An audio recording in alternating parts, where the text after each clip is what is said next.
amigos que nos visitan, mi saludo en el nombre de Jesús, deseándoles siempre las más ricas bendiciones. Hoy vamos a ver una sencilla reflexión en Oseas capítulo 14, profeta Oseas capítulo 14. Por la gracia de Dios estamos trabajando en la sede segunda de Florencia, Caquetá. Es una ciudad pequeña, realmente pues muy bonita porque hay mucho donde ir a pasear, muchos ríos, muchas partes con mucha naturaleza para ver, porque pues la tierra del Caquetá ya está entrando al Putumayo y todo eso es, como le digo yo, de ahí para allá eso es selva. Pero Dios es bueno y hemos podido trabajar y Dios nos ha respaldado grandemente. Hay un reto, y es que pues allá se maneja mucho la ganadería y todas estas cuestiones. Entonces hay unos barrios, muchos barrios allá, así como otros son muy humildes en el sentido económico, por decirlo así. También hay muchos barrios, digamos así, que es el contraste, ¿no? Entonces entrar allá a veces ha sido un poco difícil, porque pues la gente está ocupada en sus negocios y en sus cosas, y eso está bien, pero gracias a Dios últimamente se nos abrieron 12 puertas para hacer rediles en esos barrios donde la gente pues de pronto no atendía. Entonces estamos orando y pidiéndole a Dios que nos ayude, amén. Y bueno, hermanos, les comento esto para que si alguien nos quiere ayudar a orar, pues les comento. Entonces, Oseas capítulo 14, hermanos, vamos a leer la palabra de Dios. Dice el versículo 2: Llevad con vosotros palabras de súplica y volved a Jehová y decidle: quita toda iniquidad y acepta el bien, y te ofreceremos la ofrenda de nuestros labios. No nos librará el asirio, que es el sirio hoy en día. No montaremos en caballos, ni nunca más diremos a la obra de nuestras manos: dioses nuestros. Porque en ti el huérfano alcanzará misericordia. Yo sanaré su rebelión, los amaré de pura gracia, porque mi ira se apartó de ellos. Yo seré a Israel como rocío, él florecerá como lirio y extenderá sus raíces como el Líbano. Se extenderán sus ramas y será su gloria como la del olivo, y perfumará como el Líbano. Volverán y se sentarán bajo su sombra, serán vivificados como trigo y florecerán como la vid. Su olor será como de vino del Líbano. Señor bendito y santo, hay poder en tu nombre, en tu palabra. Dios mío, yo te ruego que me uses esta mañana para transmitir esta reflexión, y que todos mis hermanos y yo podamos inquietarnos y dar pasos hacia la obediencia. Bendice a los amigos, personas no bautizadas que están en este lugar, para que crean la palabra. En el nombre de Jesús, Señor. Amén y amén. Pueden sentarse, tengan la bondad. Bueno, hoy he titulado el mensaje asegurándome que mi camino es el correcto. Amén. Asegurándome que mi camino es el correcto. Gracias. Ayer el hermano Julio Rosas predicó siguiendo el propósito de Dios, y pues tocaba mucho con lo que hoy voy a hablar, en cierta forma, y por algo Dios está insistiendo en ello. Quisiera de pronto referirles que uno en, en la vida cristiana experimenta, por llamarlo de esa forma, todos los que en algún momento estuvimos sin la luz del Evangelio, uno experimenta como ese cambio,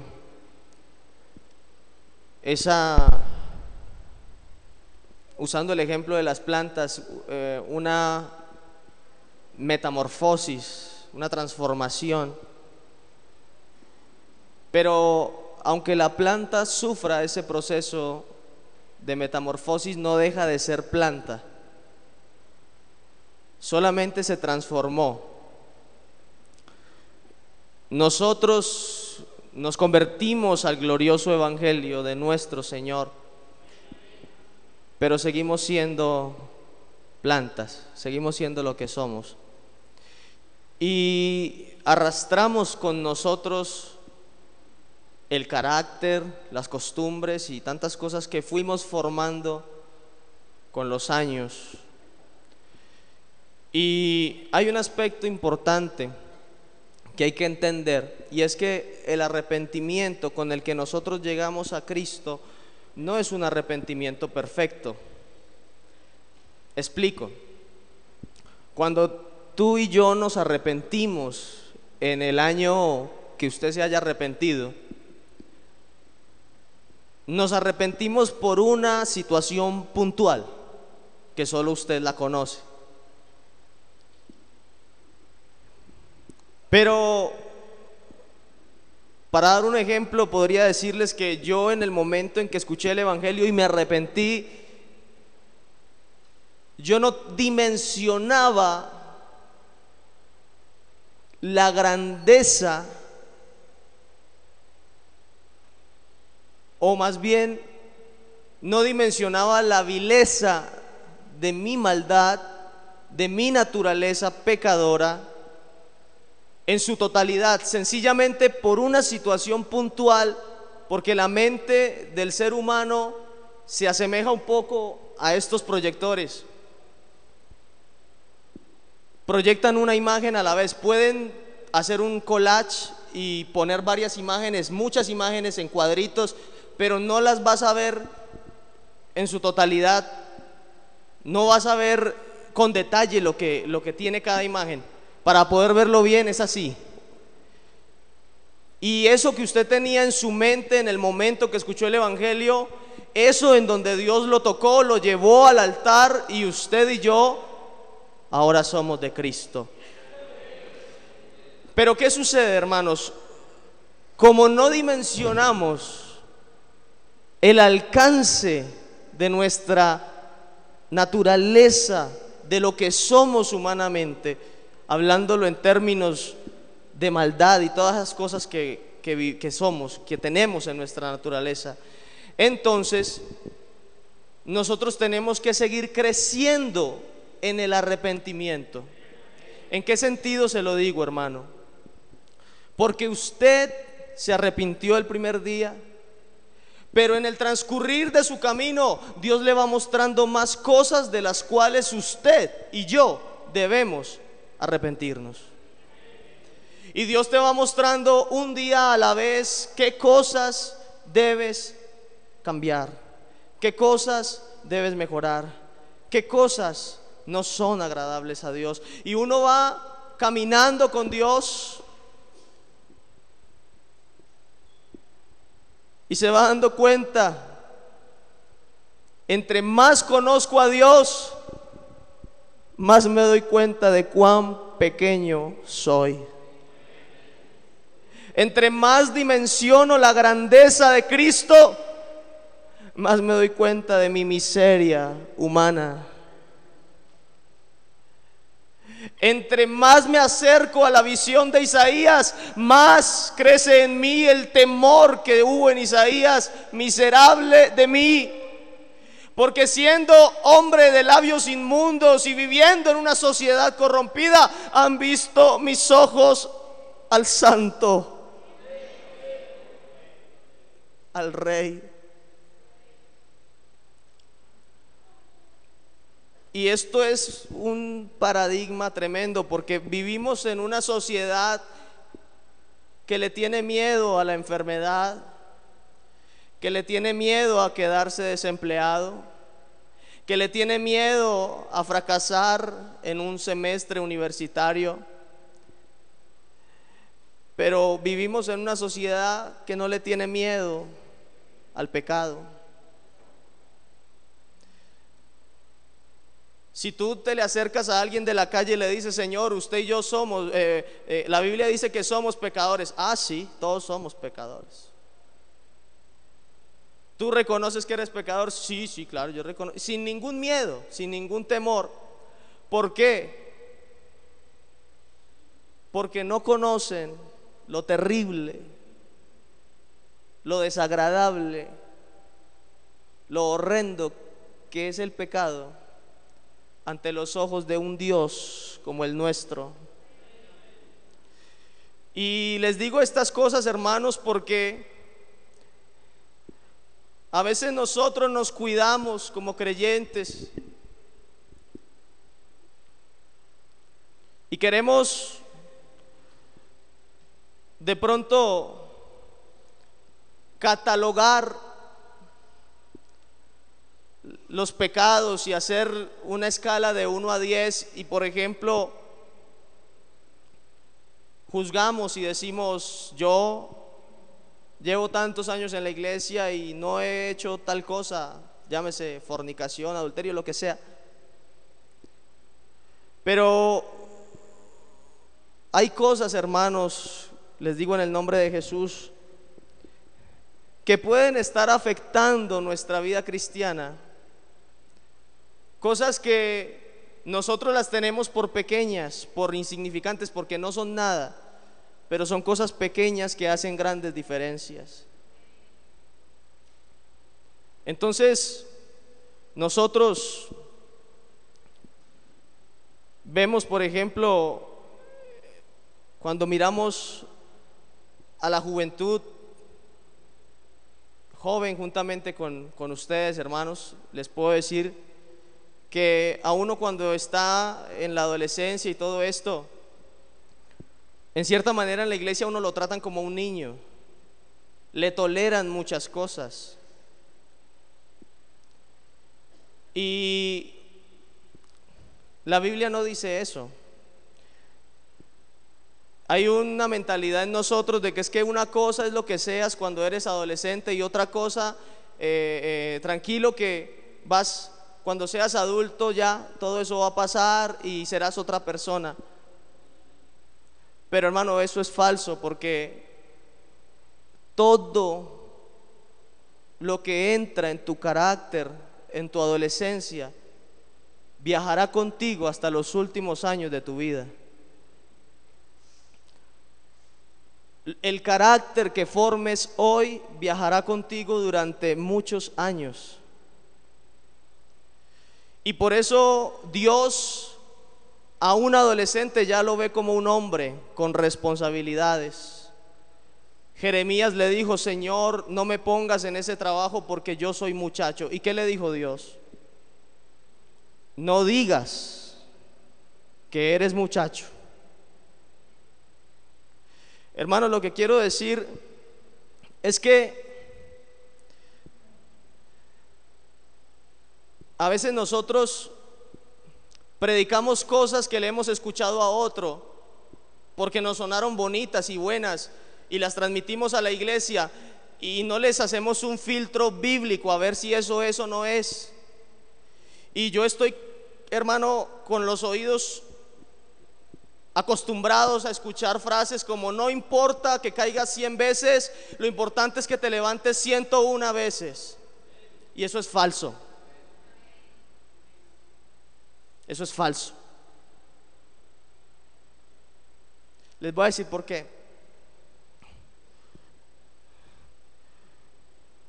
Porque hemos escuchado decir que no importa cuántas veces caigas, lo que importa es cuántas veces te levantas. Y eso suena tan bonito, pero no es cierto. Porque cuando, voy a usar un ejemplo feo, me perdonan, no salido del contexto, cuando un ladrón va a robar por primera vez es muy difícil. Lo más difícil para el ladrón es robar la primera vez, pero robar la segunda, la tercera, la cuarta, la quinta, ya se le hace sencillo. Entonces cuando alguien nos dice eso no es cierto, porque es tu carácter el que estás deformando. Cuando caes y caes y caes y caes, cada vez que caes, más duro es levantarse, más duro es resarcir los daños causados, más duro es olvidar. Usted y yo podemos ver algo indebido en 20 segundos y pueden pasar 30 años y lo que usted vio todavía está en su cabeza. Porque la vida cristiana, hermanos, es de carácter. Más que de si canto, de si predico, de si esto, me he dado cuenta que la vida cristiana es de lo que yo soy. Y muchos de nosotros fuimos malas personas y nos convertimos a Cristo y tenemos hoy que batallar con muchas cosas. Pero lo que quiero decirles, hermanos, es que yo debo, y leí este texto porque asociándolo con el Salmo 78, en el verso 32 y 33, me estremecí en mi corazón, porque el cristiano debe vivir en victoria, el cristiano debe vivir en bendición. Hospedándome donde el hermano Orbeín, uno no ve sino bendición por toda parte, hermano, por toda parte, en sus relaciones, en su hogar, en su familia, en su trabajo, en sus proyectos. Y me llamó la atención un texto bíblico que hay en el baño social de la casa que dice: gloria a Dios en las alturas y en la tierra paz a los que gozan de su buena voluntad.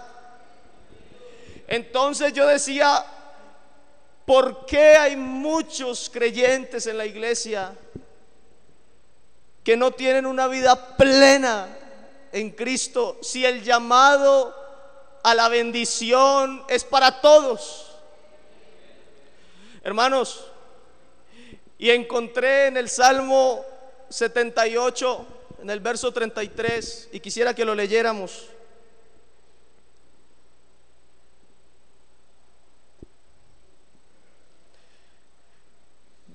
Dice: con todo eso, Israel pecó aún y no dio crédito a sus maravillas. Por tanto, consumió sus días en vanidad y sus años en tribulación. Hermano, qué contraste tan tremendo entre este texto y el que leí, el que les acabé de mencionar, de los que gozan de su buena voluntad. Hermano, el pueblo de Israel formó un carácter, mejor dicho, no se preocupó por formar un buen carácter, formó un mal carácter. Por eso el mensaje se titula: asegurándome que estoy o que voy o que mi camino es el correcto. Porque los años van pasando, hermano, y nosotros a veces estamos en las mismas actitudes, cosas de pronto que a Dios no le agradan, y por eso es importante examinarnos. Dice la Biblia que Israel, si usted se lee el Salmo 78, encontrará que pecaban, Dios los perdonó, pecaban, Dios los perdonó, pecaban, Dios los perdonó, pecaban, Dios los perdonó, hasta que llegan a este punto y aún volvieron a pecar. Entonces Dios entregó sus años, hermano, a vanidad y a gran tribulación. Si alguno de los que estamos aquí mirara para atrás, podría decir: hombre, mis años han sido fatigosos, duros. Voy a la iglesia, soy cristiano, pero me falta tanta paz. Mi familia, tantos problemas. Vivo estresado, vivo afligido, angustiado. Tengo periodos de alegría, pero son tan pasajeros. Es bueno detenerse, hermano, y decir: hombre, la Biblia dice: paz a los que gozan de su buena voluntad. ¿Qué pasa conmigo? ¿Cuántos aquí queremos vivir en la bendición de Dios? ¿Cuántos aquí queremos que Dios esté siempre? Mire, cuando los caminos del hombre le son agradables a Dios, aún a sus enemigos pone en paz con Él. Hermanos, estamos hablando de que la vida en Cristo es una vida, como dice una canción, una vida buena. Entonces hay que analizarnos y preguntarnos: ¿qué tanto ha sido el aprovechamiento de mi vida cristiana? ¿Estoy verdaderamente en el camino correcto? Porque lo que leímos ahora es cuando Dios ve a personas que no se preocuparon nunca por formar un carácter. Mire, y Dios ha dado la salida. Puede haber alguien aquí que diga: mi carácter es muy inestable, que pueda decir: hombre, yo tengo tantas incongruencias dentro de mí y he tratado de cambiarlas, he tratado de superarlas, pero parece que fuera imposible. Pero mire, cuando leímos Oseas capítulo 14, Dios está dando allí la salida y está mostrando que Él puede transformar un carácter, así venga ese carácter golpeado a través de los años. Dios puede hacer en nosotros una verdadera transformación de adentro.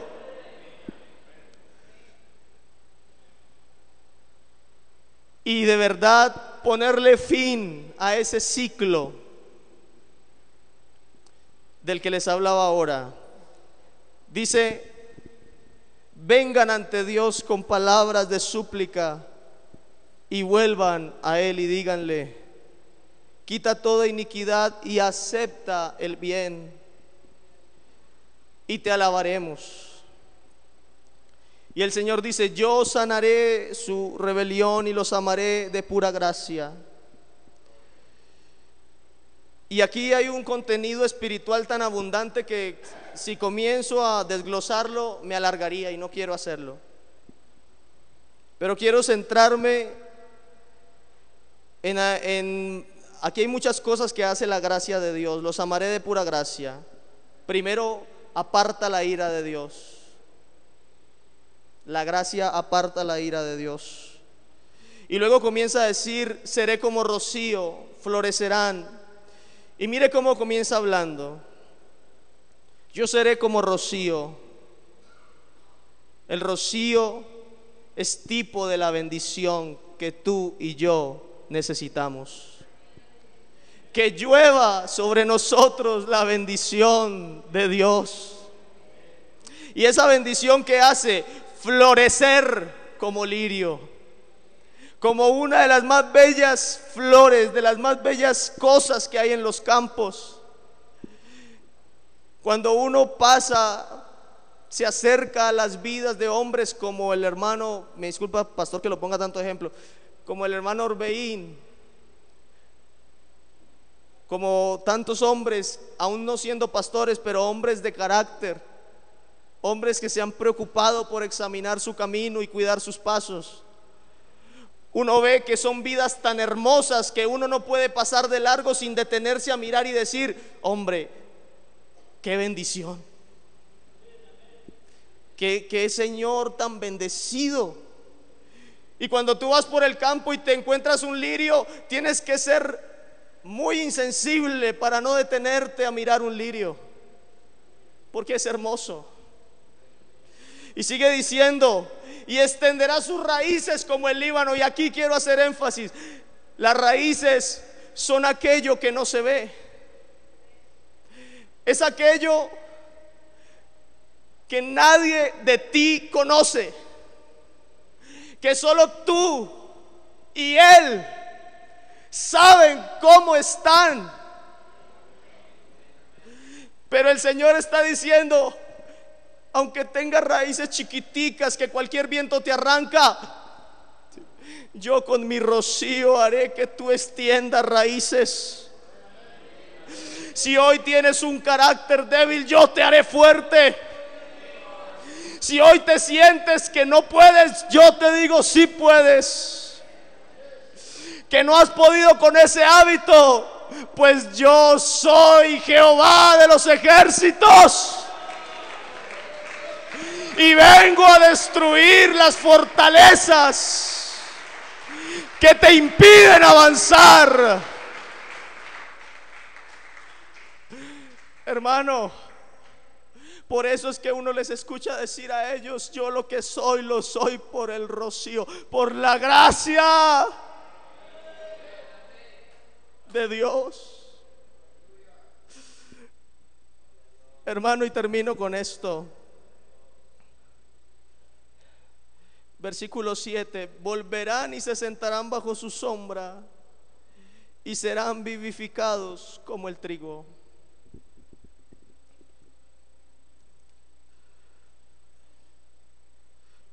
El trigo tiene un tiempo, hermano.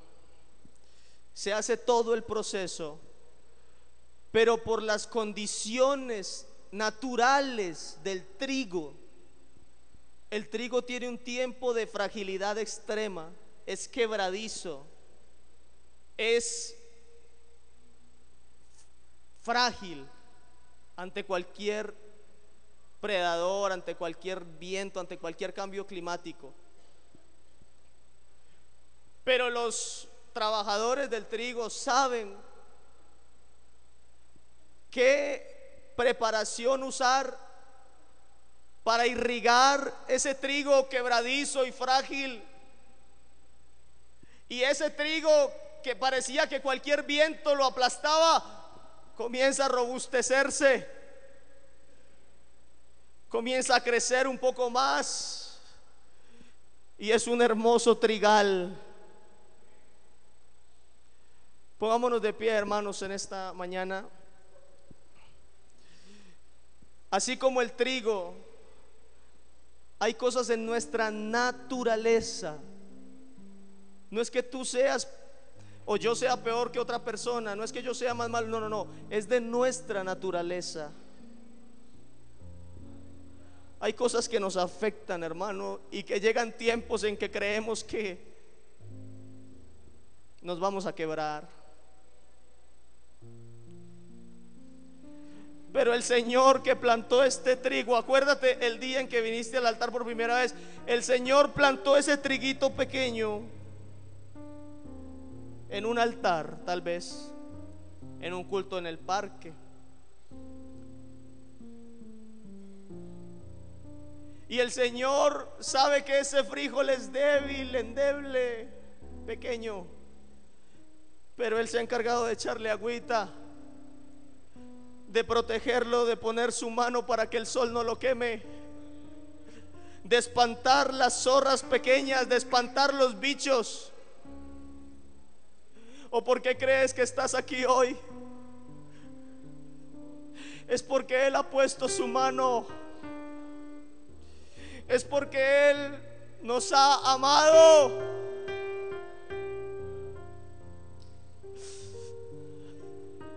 Hermano, ¿quién quiere recibir hoy eso que Dios da? Hoy Dios, lo digo en el nombre de Jesús, hoy Dios quiere darle un corazón nuevo a alguien que se lo ha estado pidiendo. Hay alguien aquí que le ha dicho: Señor, examíneme. Señor, conozca mi interior y deme un nuevo corazón. ¿Quién más quiere venir esta mañana? Señor, rocíame. Señor, rocíame. Señor, haz mi carácter, forma mi carácter, ayúdame a corregir mi carácter. Lo que he formado durante tantos años, tal vez inconscientemente, ayúdame. Ayúdame, Señor. Yo quiero serte fiel. Yo quiero serte fiel. Hermanos, piensa en tu vida de aquí en adelante. Yo quiero la bendición de Dios. ¿Para qué fatigarnos bajo el sol? Lo que importa es tener su presencia y su favor. No quiero luchar en vano, no quiero trabajar en vano, no quiero llegar más adelante y mirar para atrás y decir: mis días fueron vanos. Quiero saber que hice su voluntad y que puse mi carácter en sus manos.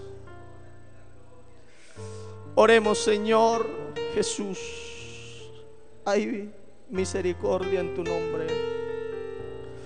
Gracias, Señor, por cada hermano, cada hermana que ha escuchado este mensaje con sencillez de corazón. Señor, permítenos ver más allá de lo que nuestros sencillos ojos ven. Y permítenos pensar en qué estamos. Señor, nos presentamos como los más necesitados de tu bendición y tu presencia. Borra todo lo que en nosotros hay que no te sea agradable, y guíanos por el camino eterno. Y bendice esta preciosa congregación en el nombre de Jesús. Tú me encontraste.